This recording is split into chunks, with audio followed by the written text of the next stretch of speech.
کے بعد ایک سوال یہ ہوا کہ کیا میت کو قبر میں پتہ چلتا ہے کہ اس کی قبر پر کون آیا ہے، یا وہ اپنے گھر کے حالات سے واقف ہوتا ہے؟ رضوان بھائی نے فیصلہ آباد سے یہ پوچھا۔ دیکھیں، اپنے گھر کے حالات سے واقف ہونا تو یہ تو کوئی اس طرح نہیں ملتا، لیکن اتنی بات ضرور ملتی ہے کہ شب جمعہ، جمعرات کے دن شب جمعہ، یہ جو روحیں ہوتی ہیں نا، یہ بات یاد رکھیں کہ جو بدروح اس معنی میں نہیں جو ہمارے یہاں مشہور ہے، یعنی جو گناہگار روحیں ہیں، جو نافرمان روحیں ہیں، تو ان کو تو کوئی اجازت نہیں دی جاتی، وہ اسفل سافلین میں قید ہیں۔ جو گناہگار کی روحیں نافرمانوں کی، وہ اسفل سافلین، جو زمین کی تہہ کے نیچے ہے، ساتوں زمین نیچے، وہاں پر وہ قید ہے، وہ کہیں پر بھی آ جا نہیں سکتے۔ تو یہ جو مشہور ہوتا ہے نا کہ فلاں کی بدروح آ گئی، فلاں کی بدروح، یہ ایسے ہی ہے، اس کا کوئی شریعت میں گنجائش نہیں ہے، ٹھیک ہے؟ تو جو بد روحیں ہیں، یعنی گناہگار نافرمان روحیں، ان کو قید کر لیا جاتا ہے، ان کو آنے جانے کی اجازت نہیں ہوتی۔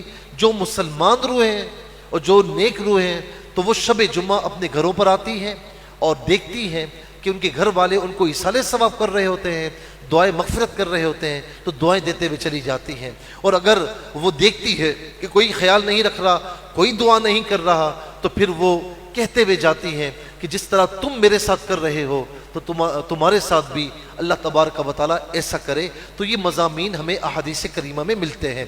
تو کیا میت کو قبر میں پتہ چلتا ہے کسی قبر میں کون ملنے آیا ہے؟ دیکھیں، میت ہمارے لیے ہے، وہ مردہ ہمارے لیے مردہ ہے، لیکن جیسے ہی قبر میں دفنا دیا جاتا ہے، یا جیسے ہی برزخ کے معاملات شروع ہوتے، روح لوٹا دی جاتی ہے۔ مر ربک ما دینک ما کنت تقول فی حق ھذا الرجل، 3 سوالات ہوتے ہیں نا، تو وہ سوالات کب ہوتے ہیں؟ جب وہ روح اس کی لوٹا دی جائے۔ وہ جواب دیتا ہے باقاعدہ، ربی اللہ دینی الاسلام ھذا نبینا، وہ جواب دیتا ہے صلی اللہ علیہ وسلم۔ تو ظاہر ہے کہ روح لوٹائی جاتی ہے تو جواب دیتا ہے۔ اور اگر جنت کی کھڑکیاں کھولی جاتی ہیں تو اسے محسوس کیسے ہوتا ہے؟ روح ہوتی ہے تو مزہ آتا ہے، اسے محسوس ہوتا ہے۔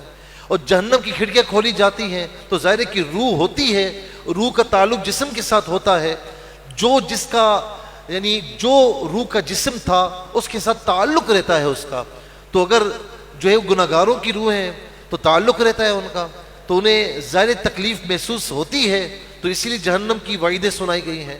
تو اچھا، پھر اس کے ساتھ کیا ہوتا ہے کہ جب قبرستان ہم جاتے ہیں تو حکم ہے کہ السلام علیکم یا اہل القبور، صحیح حدیث میں ہے، سلامتی ہو تم پر اے قبر والو، یغفر اللہ لنا ولکم وانتم سلفنا ونحن بالاسر، اللہ تعالیٰ ہماری بھی اور تمہاری بھی مغفرت فرمائے، تم ہم سے پہلے آ گئے ہو، تمہارے پیچھے پیچھے ہم بھی آ رہے ہیں۔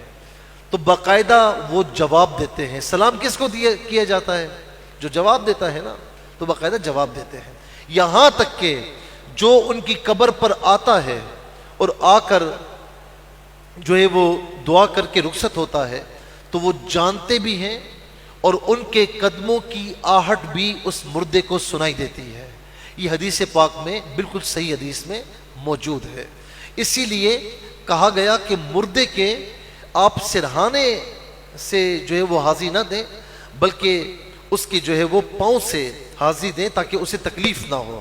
ظاہر ہے کہ آپ سرہانے لیٹے ہوئے ہیں، کوئی سر پہ آگے کھڑا ہو جائے تو آپ یوں دیکھیں گے نا، یوں کر کے، اسے تکلیف نہ ہو۔